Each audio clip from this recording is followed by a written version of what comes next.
नमस्कार दोस्तों। 14 फरवरी 1981 कानपुर के पास बहमे गांव में ठाकुर समाज के 22 लोगों को फूलन देवी ने एक साथ खड़ा करके गोलियों से भून दिया। देखते देखते पूरे गांव में हाहाकार मच गया और बहुत ही जल्दी ये बात पूरे देश में फैल गई। इस घटना के बाद सरकार पर इतना दबाव बना कि उस समय के तत्कालीन मुख्यमंत्री वीपी सिंह को अपने पद से इस्तीफा देना पड़ा। दोस्तों, फूलन देवी का वो नरसंहार याद करके बहमे गाँव के लोग आज भी कांप जाते हैं। आखिर कौन थी ये फूलन देवी और क्या वजह थी जो फूलन देवी पहले तो डाकुओं के गैंग में शामिल हुई और फिर ठाकुर समाज के 22 लोगों को एक साथ गोलियों से भून दिया। पूरी कहानी आइए जानते हैं इस वीडियो में।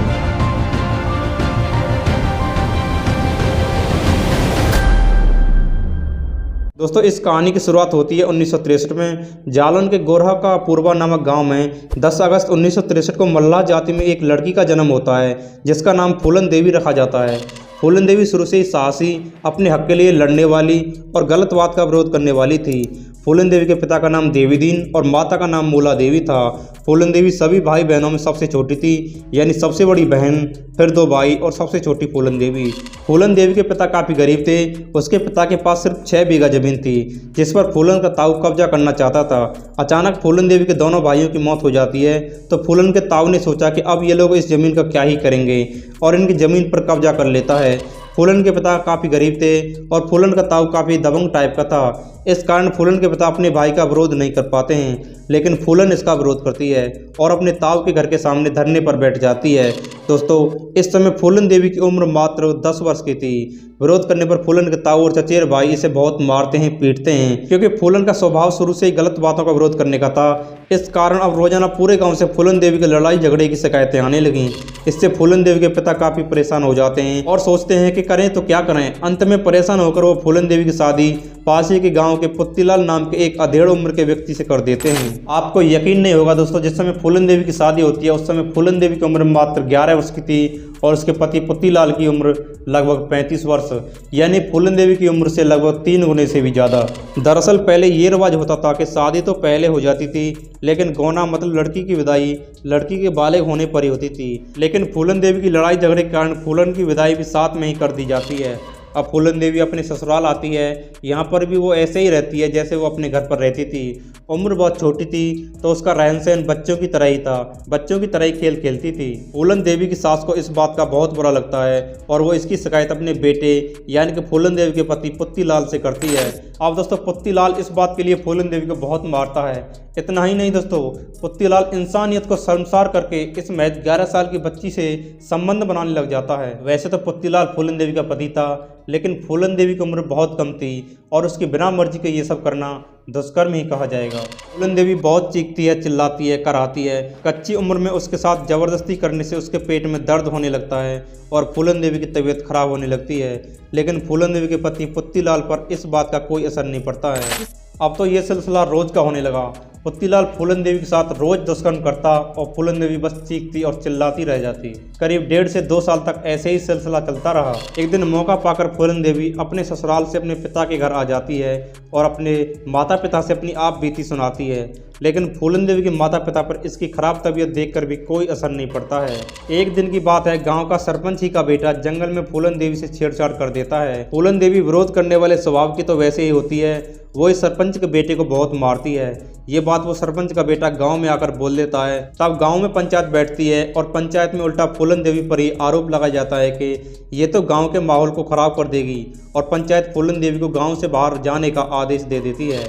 गांव से जाने के बाद फूलन देवी अपनी मौसी के लड़के कैलाश के यहाँ रहने लग जाती है और इसी बीच इसकी मुलाकात बीहड़ के कुछ डाकुओं से हो जाती है। दोस्तों, कैलाश की पत्नी को फूलन का कैलाश के साथ रहना अच्छा नहीं लगता है और वो फूलन को वहाँ पर रहने नहीं देती है। वहाँ से वो फिर से अपने गाँव आ जाती है। गाँव में आने पर उसके पिताजी उसे पुलिस के हवाले कर देते हैं। यहाँ पर भी फूलन देवी के साथ बहुत दरिंदगी होती है। पुलिस वाले यहाँ पर भी फूलन देवी के साथ 3 दिन और 3 रात लगातार दुष्कर्म करते हैं और इंसानियत एक बार फिर से तार तार हो जाती है। उसके बाद फूलन देवी की जमानत होती है और वो अपने घर आ जाती है। घर पहुँचते ही उसे कुछ डाकू अपने साथ ले जाते हैं। डाकुओं के गैंग का सरदार बाबू गुजर कहता है कि मैंने तुम्हारी जमानत कराई है। अब बाबू गुजर यहाँ पर फूलन देवी के साथ ज़बरदस्ती संबंध बनाने लग जाता है। वहाँ पर डाकुओं की गैंग में इसी की बिरादरी का विक्रम मल्ला इस बात का विरोध करता है और वो डाकुओं के गैंग के सरदार बाबू गुजर को मार देता है और विक्रम मल्ला खुद उस गैंग का सरदार बन जाता है। फूलन देवी अकेली महिला होती है जो उस डाकुओं के गैंग में शामिल होती है।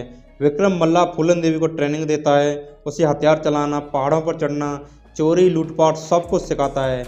उसके बाद फूलन देवी अपनी पूरी गैंग के साथ बदला लेने के लिए अपने पहले पति के पास जाती है।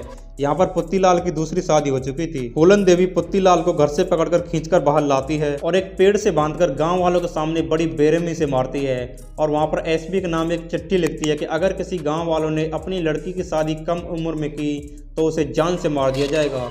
दोस्तों, बाबू गुजर की मौत के बाद पुलिस की मुखबिरी के चलते बाबू गुजर गैंग के करीबी लालाराम और श्रीराम जेल चले जाते हैं। जब वो जेल से छूटकर बाहर आते हैं तो विक्रम मल्ला उनका स्वागत करता है, लेकिन लालाराम और श्रीराम को विक्रम मल्ला का गैंग का सरदार बनना अच्छा नहीं लगता है। अब यहाँ पर लालाराम और श्रीराम फूलन से मिलते हैं। दोस्तों, यहाँ पर इनकी नीयत भी फूलन के लिए वैसी होती है जैसे बाबू गुजर की थी। यहाँ पर फूलन देवी से कुछ कहासुनी होने पर फूलन देवी लालाराम और श्रीराम को गाली दे बैठती है। ये बात इन दोनों को बहुत बुरी लगती है कि इस नीच जात वाली ने हमको गाली कैसे दी, और ये दोनों फूलन देवी से इस बात का बदला लेने की सोचते हैं। और अब लालाराम और श्रीराम मौके की तलाश में रहते हैं। यहाँ पर वो दोनों मौका पाकर विक्रम मल्ला की हत्या कर देते हैं और फूलन देवी को अपने कब्जे में ले लेते हैं। फूलन को वहाँ से ये लोग कानपुर के पास बहमई गांव में ले जाते हैं और वहाँ पर फूलन के साथ 22 लोग 21 दिन तक लगातार उसके साथ बारी बारी से दुष्कर्म करते हैं। एक आता है तो एक जाता है। पूरे दिन उसके साथ इतनी दरिंदगी की जाती है कि फूलन देवी की इस बार रूह तक कांप जाती है। उसके हाथ पैर बांधकर जबरदस्ती ये लोग उसके साथ दुष्कर्म करते हैं, मुंह में कपड़ा ठूस देते हैं, उसे भूखा रखते हैं। इसी बीच लालाराम और श्रीराम फूलन देवी को नंगा करके उस गांव में एक कुएं से पानी भरवाते हैं और गांव वालों से कहते हैं कि इस नीच जात वाली ने हमें गाली दी, इसलिए इसके साथ ऐसा हो रहा है और ये इसी के लायक है। दोस्तों, 21 दिन तक दुष्कर्म का ये सिलसिला जारी रहता है। जब ये बात गांव-गांव फैलती है तो मल्ला गैंग के कुछ लोग जाते हैं और फूलन देवी को चुपचाप वहां से निकाल कर ले आते हैं और उसके बाद एक अपना नया गैंग बनाते हैं। दोस्तों, इस बार गैंग की सरदार फूलन देवी बनती है। अब आगे फूलन देवी अपने गैंग के साथ मिलकर लूटपाट चोरी करती है। यहाँ पर सबसे बड़ी बात यह थी कि फूलन देवी सिर्फ पैसे वाले धनी व्यक्ति, ऊंची जाति के लोगों और व्यापारियों को ही लूटती है और अमीरों का पैसा लूटकर गरीबों में बांटती है। इस दौरान वह लूटे हुए धन से बहुत सी गरीब लड़कियों की शादी करवाती है और गरीबों के घर भी बनवाती है, जिससे फूलन देवी के चाहने वालों की संख्या बहुत हो जाती है। लोग ये कहने लग जाते हैं कि फूलन देवी जो कर रही है वो ठीक कर रही है।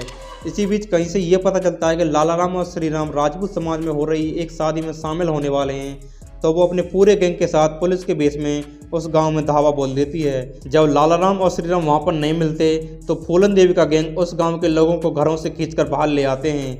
तब फूलन देवी पूरे गांव को अपने साथ हुए दुष्कर्म को याद दिलाती है, चिल्लाती और चीख चीख कर कहती है कि तुम सब वही लोग हो जब लालाराम और श्रीराम मुझे गांव में नंगी घुमा रहा था और तुम सभी चुपचाप देख रहे थे। फिर वो उस गांव के 22 ठाकुरों को एक लाइन में खड़ा करके गोलियों से भून देती है। दोस्तों, जब फूलन देवी के साथ दुष्कर्म हुआ था उसके 7 महीने बाद यानी 14 फरवरी 1981 को फूलन देवी ने इस घटना को अंजाम दिया। देखते ही देखते पूरे गाँव में हाहाकार मच गया और बहुत ही जल्द ये बात पूरे देश में फैल गई। दोस्तों, इस घटना के बाद वहां की सरकार पर इतना दबाव बनता है कि उस समय रहे यूपी के मुख्यमंत्री वीपी सिंह को अपने पद से इस्तीफा देना पड़ता है। उस समय हमारे देश की प्रधानमंत्री श्रीमती इंदिरा गांधी थी, वो भी इस घटना को लेकर सोच में पड़ जाती हैं कि करें तो क्या करें, फूलन देवी को कैसे पकड़ा जाए। उसके बाद सरकार के द्वारा ये आदेश किया जाता है कि फूलन देवी को कैसे भी पकड़ा जाए, जिंदा या मुर्दा। उसके गैंग के लोगों का एनकाउंटर चालू कर दिया जाता है। बहुत से लोग डर के मारे खुद ही सरेंडर कर देते हैं। फूलन देवी को मारने के लिए पानी में जहर मिला दिया जाता है, लेकिन फूलन देवी उनके हाथ नहीं आती है। सन 1983 में एसपी राजेंद्र चतुर्वेदी की मदद से फूलन देवी से संपर्क किया जाता है और फूलन देवी सरेंडर के लिए मान जाती है। दोस्तों, लेकिन यहाँ उसकी 6 शर्तें होती हैं। पहली ये कि वो यूपी में सरेंडर नहीं करेगी, वो सरेंडर करेगी तो सिर्फ एमपी में मुख्यमंत्री अर्जुन सिंह के सामने। दूसरी ये कि उसके गैंग के किसी भी सदस्य को फांसी की सजा नहीं दी जाएगी, वह अपने हथियार गांधी जी और दुर्गा माँ की मूर्ति के सामने ही डालेगी। वह 8 साल से ज़्यादा सजा नहीं काटेगी। परिवार मौजूद रहेगा, उसके परिवार को जीवन यापन के लिए जमीन और पेंशन दी जाएगी। यहाँ पर सरकार के द्वारा उसकी सभी शर्तों को मान लिया जाता है। दोस्तों, फूलन देवी के गरीब लोगों की मदद करने के कारण उसके चाहने वालों की संख्या बहुत हो जाती है और जब वह सरेंडर करती है तो वहाँ पर उसके चाहने वाले लगभग 15,000 लोग इकट्ठे हो जाते हैं। उन सब के सामने फूलन देवी सरेंडर करती है। सन 1994 में करीब 11 साल जेल में रहने के बाद मुलायम सिंह की सरकार फूलन देवी पर चल रहे 48 मुकदमों को वापस ले लेती है। उसके बाद 1995 में फूलन देवी फिर से शादी कर लेती है और 1995 में ही मिर्जापुर से सांसद का चुनाव लड़ती है और वह जीत जाती है। दूसरी बार 1999 में वह फिर से मिर्जापुर से सांसद बनती है। दोस्तों 25 जुलाई 2001 को फूलन देवी के सरकारी बंगले पर 3 नकाबपोश लोग गोली मारकर फूलन देवी की हत्या कर देते हैं। इस घटना के 3 दिन बाद शेर सिंह नाम का आदमी फूलन देवी की इस हत्या का गुनाह कबूल कर लेता है। वो कहता है कि मैंने अपने उन 22 ठाकुर भाइयों की हत्या का बदला लिया है। तो ये थी फूलन देवी के पूरे जीवन की संघर्ष की कहानी। उम्मीद करता हूँ ये वीडियो आपको पसंद आई होगी। मिलते हैं जल्दी ऐसी नेक्स्ट वीडियो में एक नए टॉपिक के साथ। तब तक के लिए जय हिंद, जय भारत।